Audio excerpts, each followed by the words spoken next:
Hello everybody, this is Bobby Hall with RC Hall Art. This video is new to me. The skills of filming are new. Video's a bit shaky, I apologize for that.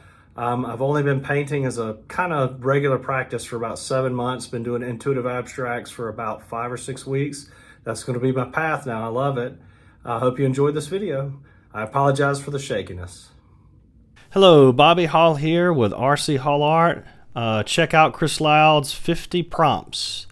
This is a video with 2 minutes on each painting. I'm using black, pastel purple, primary red, and fluorescent yellow as my colors. Purple and blue with the pastels, black and white. This is a 4.5 by 6 small one, getting started. Treating it pretty much like a landscape, I guess. We got the black lines there establishing some sort of horizon line, and just responding to those with color, trying to get moving, just inspired and in the moment with each of these little 2-minute paintings. All right, so we're about finishing up the 2 minutes here with this one.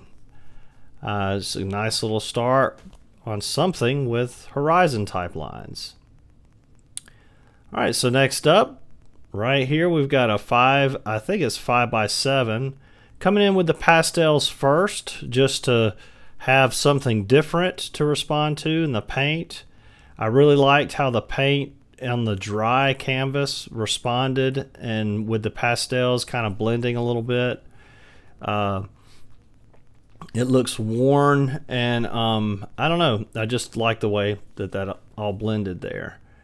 Coming back in with some of the yellow and black to establish some lines. Again, I think we're kind of looking at a horizon here, but at any rate, it doesn't really matter to me exactly what happens. I'm just trying to get the flow of painting going and enjoying the act here of being creative, creating something quick and fun. So again, the tools that I'm using, I've got the scraper there, and then I've got 2 brushes, a little 1-inch brush that is like a wash brush, and then a line brush. Then I have a piece of tinfoil that I have wadded up and turned into kind of a pen. It's very loose. It's what I used on the first painting to create just loose lines. So I limit myself to the colors and the tools that I use. This is all, again, inspired by ChrisLoudArt. You should check out his YouTube channel. This painting, I tried to do some curved lines, maybe get away from some of that boxy looking horizontal stuff that I was doing. There's the tinfoil thing, just trying to come in and create, random marks with it. It does a good job of creating random marks. I think at the end of this painting, I used the scraper and just kind of scraped everything together. This painting is I believe this one is another 5 by 7. No, this is the 9 by 12 that has a lot of creative tape on it. It has a 6 by 6 area and then 3 other areas on that one 9 by 12. It's all partitioned away, and you'll see later when I take the tape off, it looks kind of like a window frame. So I think this is going to end up being a neat little kind of concept of looking out a window and seeing just a bunch of wild stuff out the window eventually.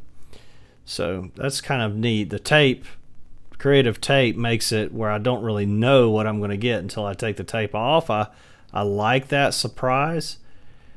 Here, just creating some random flowing marks with the pastels, trying to create a base that I have not seen yet, creating lines and a flow of line that I haven't seen. Coming back in with red mixed with black for some of the darker lines, and then going deeper into just red there. Having fun working through the whole canvas. This is something that's common to all of the teachers that I study with. When we're doing paintings like this where it's loose and free, I work through the whole canvas, try not to overwork any one area, and provide consistency through the work by adding the color that you're doing throughout the entire canvas. So what's happening here It's a different when I'm doing figurative painting, but anyway, so here's my middle break. We right there was just I have that set up in my studio so that I can put my paintings on it and look at them. All right, so now we're coming back in to the paintings and doing our 1 minute of painting. This one I accidentally, as you can see there, I accidentally did not set the timer. So I think I got about 2 minutes in on this one. I was supposed to only get 1, but I realized about a minute in that I hadn't pressed the timer yet. So instead of getting uptight about that, I just pressed the timer right there. I bumped it and said, oh, I hadn't hit it yet. So I pressed the timer, got a minute left, and I'm just trying to bring out the shapes and colors inside that I already kind of had going. I didn't really adventure into too many new shapes here. Just trying to bring the boldness of what already is there and making it a little more saturated with color. Yeah. All right. So on to the next one. This one I forgot to film the first time around. This little kind of box design of little random looking boxes. I actually got this shape design from watching one of Chris's videos, and I liked it so much that I decided I'd kind of do my own little take on it.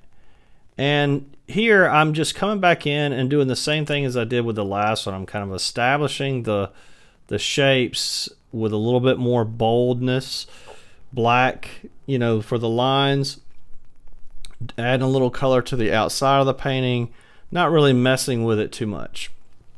All right, so here we are. This is the tape horizontal.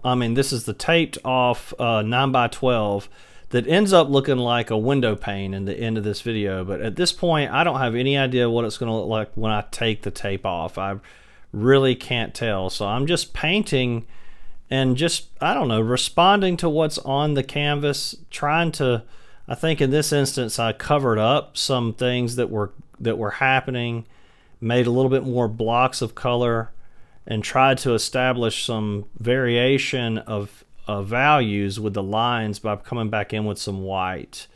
And just, making sure the shapes are all, being outlined there with black, loose painting, very loose. All right, that's pretty much with that one. This is just a 9x12. There is no creative taping on this one. I saw some faces in this thing, but I ended up not really featuring the faces. I came back in at the end. You're going to see with the window pane 9x12 and this 9x12, I came back in at the end and I spent about 4 minutes or 5 minutes with both of them with just pastels and using the whole palette of pastels that I had at my disposal to kind of color in. And here with this one, I'm also kind of creating some more like larger areas of color to try to tame down some of the lines and hopefully create some sort of form. All right, I'm at a break. I hung them all, looked at them, drank some coffee. Coming back in now with the window shape, you can see I've taken the tape off and we have our window shape there in the 9x12, and it's, it looked pretty cool just with the tape off. I decided to really just come back in with pastels and color everything instead of leaving the borders, which I did with some of these paintings. This one I colored in the border, and with the pastels, there's just a lot of freedom with just being able to pick up a color and just go and paint, and just color really quickly. And at this point, I don't think I even realized yet that I'm dealing with a window pane here, that this looks like, I'm peeking out of the corner of this, an up close shot of the right hand corner of a window is what it looks like. And depending upon the vantage point, I guess it could be a left hand corner. But just coming in with pastels and trying to add another layer of energy and excitement and color. And that's pretty much my only goal, is just to make it have more going on. More, as Kylo Ren says, more, So that's basically what's going on I think it's really cool. In the end, I think these pastels and the lines and the colors really made the movement and the energy of this piece fun. I don't know what I'm going to end up doing with it, if anything, but it definitely, I like this looking out of a window and seeing things going on that, and undefined, just like crazy things too. Like, what is even happening looking out that window? There's so many colors and shapes going on. So, yep, really fun. And that's the final version. Here we are with this 9x12. Again, with this one coming in with pastels the same way as the window. I wanted to just create another layer of paint and give it another layer of energy and movement with colors and lines with the full palette of pastels that I have there.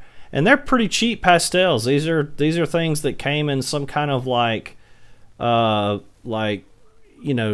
cheaper artistic gift where I don't know, it was like a package deal. It had a whole bunch of different things in it. And these pastels were, in there. And I mean, they're not like linear pastels, which I have. They're pretty hard, which I kind of like. They don't make that much of a mess. And I like using cheap materials because I just feel like I can just go for it. I don't have to worry about, gosh, this material costs so much. I have to make sure I do something really good with it. And to me, the pressure's off. And that's important in creating like this. Like, the pressure's got to be off. I can't go into it real hung up on fears and anguish about what I'm going to create, because this intuitive abstract thing is about just flowing in the moment, which I love. It's like improvising with music, except I'm improvising with paints or pastels or whatever you want to call it. So I really dig it, and I dig using cheap materials because it frees me up, lets me not have to worry about the cost, makes me not feel like I'm pressured into making something super awesome. And I think, this sort of turned out. I really love this black. Coming back in with this black, I felt like, man, that did the painting some favors by creating those black lines. It just brought out that some of the shapes, and just, I don't know, the contrast between the black and the colors, it's like it brought the painting to life. I love it. And with that painting, all right, so here we are at the very end. I'm just showing you the different paintings as they finished here. These are pictures. I could do different orientations of each one, but I'm not going to. It just takes too much effort to do that. So there's the window before pastel. Here's the window after pastel. It's so much different, All right, well, that was a lot of fun. I enjoyed this, and I hope you enjoyed it. And, like and subscribe, leave a comment, all that good stuff.